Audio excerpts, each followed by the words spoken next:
Hello guys, welcome back to a channel. हा प्रवास तुझा माझा फ्रॉम इंडिया टू कॅनडा. तुमच्या सगळ्यांचं खूप खूप स्वागत आहे पुन्हा एकदा आमच्या यूट्यूब चॅनलवर. रोज रोज एकसारखं काम करून खूपच कंटाळवाणी होऊन जातं, हो की नाही? आपल्याला रोज एक नवीन मोटिवेशनची गरज असते खरं बघायला गेलं तर. आता तर मोटिवेशनचे खूप सोर्सेस अवेलेबल आहेत. मनात मोटिवेशन ठेवण्यापासून YouTube, Instagram, books, Google search केलं तर मोटिवेशन तुम्हाला भरभरून मिळेल. पण कधीकधी आपण मोटिवेट होता होता डिमोटिवेट कधी होऊन जातो हे आपल्यालाही कळत नाही. लाईफ रोज एकसारखी नसते. अप्स अँड डाऊन्स तर येतच असतात. कोणीही या जगात परफेक्ट नसतं. आपण फक्त प्रयत्न करतो परफेक्ट व्हायला. अशा या दगदगीच्या आठवड्यात चांगल्या गोष्टींची सुरुवात कुठे करू आणि वाईट गोष्टी कुठे संपवू असा प्रश्न पडला होता.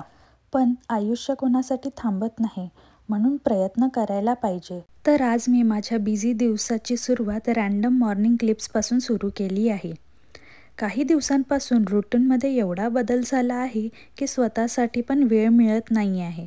पण हे काही वाईट संकेत नाही. माणूस जितका बिझी, मोटिवेटेड आणि हॅपी राहून आपल्या अडचणींना दूर करतो, तेवढाच तो यशाच्या एक पायरी पुढे जातो. आज ब्रेकफास्टसाठी इझी आणि क्विक असं काहीतरी सिम्पल बनवण्याची इच्छा झाली होती, म्हणून घरीच बनवलेलं पनीर होतं. त्याच्यात थोड्याफार मिक्स व्हेजिटेबल्स टाकल्या आणि त्याच्यानंतर मी याच्यामध्ये ॲड केलेलं आहे शेजवान चटणी. आणि ही रँचची एक ड्रेसिंग आहे जी आम्ही मोस्टली सॅलेडमध्ये यूज करतो, तर मी ही पण याच्यामध्ये ॲड केलेली आहे. तुम्ही पाहिजे तर याच्यामध्ये दही किंवा मेयोनीज पण ॲड करू शकता या पॉईंटला.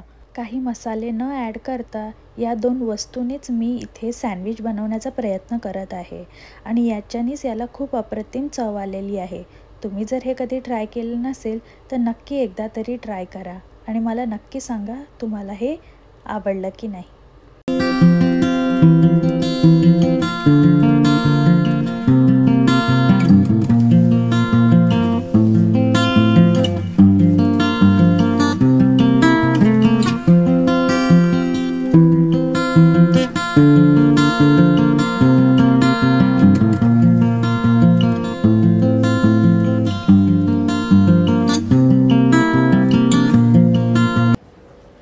तर हिरव्या चटणीबरोबर सर्व केलेलं हे पनीर सँडविच खूपच छान आणि चविष्ट झालेलं होतं आणि तुम्ही नक्कीच ट्राय करा.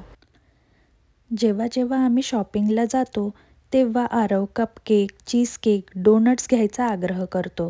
तर मी विचार केला, मैदा वापरलेला कपकेक घेतल्यापेक्षा घरीच नो शुगर नो मैदा वापरता आपण व्हीट फ्लार आणि जॅगरी वापरून केक बनवूया.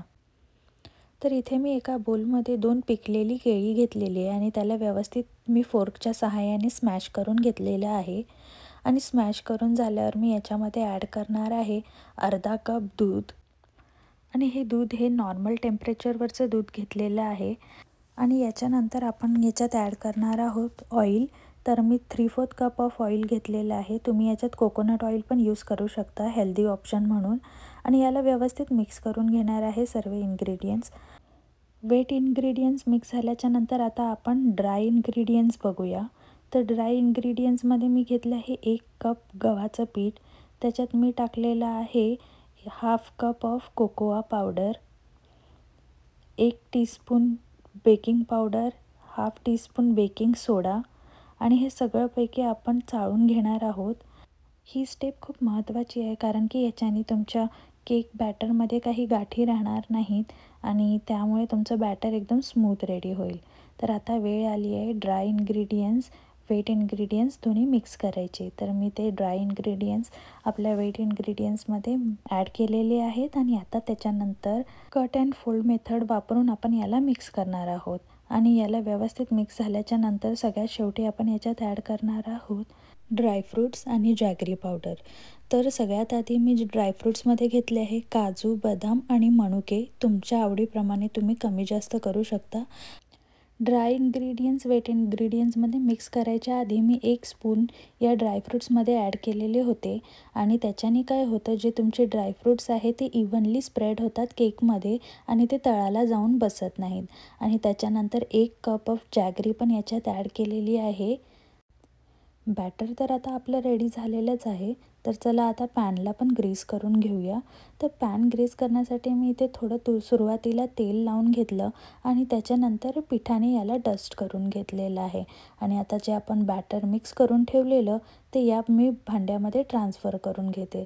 सगळं बॅटर ट्रान्सफर करून घेतल्याच्या नंतर आपण याला टॅप करणार आहोत, जेणेकरून काही जे एक्स्ट्रा एअर बबल्स असतील ते निघून जातील आणि पूर्ण इव्हनली आपलं बॅटर स्प्रेड होऊन जाईल.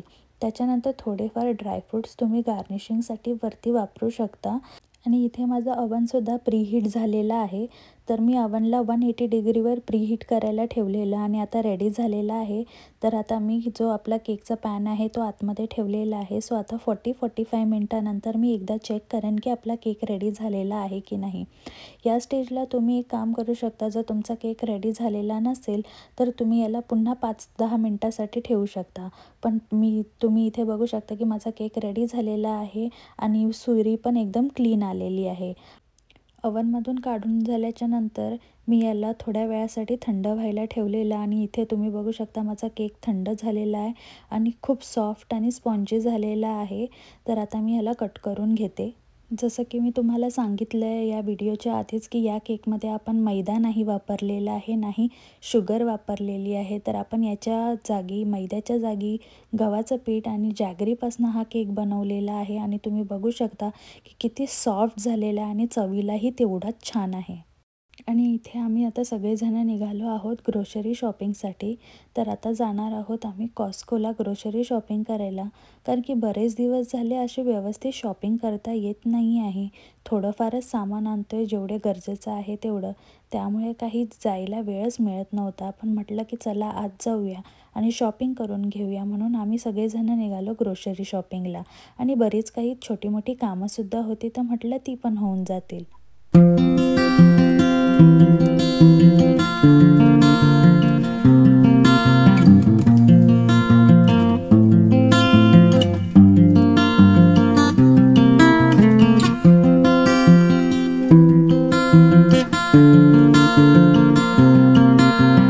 आज कॉस्कोला खूपच गर्दी होती, त्यामुळे पटकन गरजेच्या वस्तू घेऊन आम्ही लगेच निघालो. आणि तुम्ही बघू शकता आता बाहेर काळोख झालेला आहे आणि आज आम्ही इथे आलो आहे बल्क अँड बार्नमध्ये.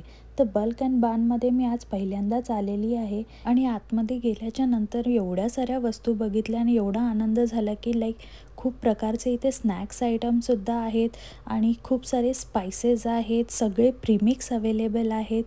वेगवेगळ्या प्रकारच्या गमीज, कँडीज, प्रत्येक टाईपचे मसाला पावडर सर्व काही अवेलेबल होतं आणि फ्राईम्ससुद्धा अवेलेबल होते. तर खूप बघून आनंद होत होता आणि माझ्यापेक्षा सगळ्यात जास्त आनंद आरवला होत होता कँडीज बघून. आणि सगळ्यात महत्त्वाचं म्हणजे आपल्याला जेवढं हवं आहे तेवढं आपण वजनाप्रमाणे इथे वस्तू घेऊ शकतो. बाकीच्या सर्व सुपर स्टोर्समध्ये मोठे मोठे मसाल्याचे पॅकेट्स मिळतात. कधीकधी आपल्याला तेवढी गरजही नसते, पण आपण विकत घेतो. तर हे मला खूप आवडलं की ॲटलिस्ट मला जेवढं पाहिजे मी तेवढं घेऊ शकते. आणि प्राईस पण रिजनेबल होतं, जास्त काही महागही नव्हतं आणि त्यामुळे भरपूर वस्तू घ्यायची इच्छा होत होती. पण नुकतेच शॉपिंग करून आल्यामुळे जास्त काही घेऊ शकले नाही, पण काही थोड्याफारच वस्तू घेतल्या. पण नेक्स्ट टाईम जर मला काही घ्यायचं असेल तर मी नक्की इथे बल्क बार्नमध्ये येऊन खूप बऱ्यापैकी वस्तू घेऊन जाणार आहे. आणि इथे तुम्ही बघू शकता की आरवनेही स्वतःसाठी खूप साऱ्या गमीज घेतलेल्या आहेत, वेगवेगळ्या शेपच्या, वेगवेगळ्या कलरच्या. बल्क बार्नची पण आमची खरेदी झालेली होती आता बऱ्यापैकी आणि आता घरी जायची वेळ आली होती. इथेही हे स्टोअर बंद होणार होतं, म्हणून आम्ही पटकन चेकआउट केलं आणि घरी जायला निघालो, कारण की घर इथून खूप लांब होतं. जवळपास 30-35 मिनिट्सचं ड्राईव्ह होतं आणि आरवचंही पाय निघत नव्हता, कारण की त्याला खूप साऱ्या कँडीज दिसत होत्या आजूबाजूला. पण कसं करून त्याला काढलं तिथून स्टोअरमधनं आणि घरी येता बघितलं तुम्ही की 8:30 वाजून गेले होते. आणि तुम्हाला पटकन मी कॉस्कोचा ग्रोसरी हॉल दाखवते. तर आम्ही जास्त काही नाही, एग्स घेतले आणि सगळ्यात महत्त्वाचा हा प्रोडक्ट म्हणजे ह्या 2 लिटरच्या बॉटल्स पाण्यासाठी घेतलेल्या आहे. पामेझन चीज घेतलेला आहे आणि त्याच्यानंतर सॅलेडसाठी अवधूतला किट घेतलेली आहे इथे. आणि त्याच्यानंतर टॉयलेट पेपर आणि आरवसाठी सगळ्यात महत्त्वाचं म्हणजे तर डायपर्स घेऊन आलेलो आहोत. तर मित्रांनो, आजचा हा जो आपला छोटासा व्लॉग आहे तो मी इथेच संपवते. आता आपण लवकरच भेटूया नवीन व्लॉगमध्ये. तोपर्यंत स्वतःची काळजी घ्या. See you next time. Bye bye.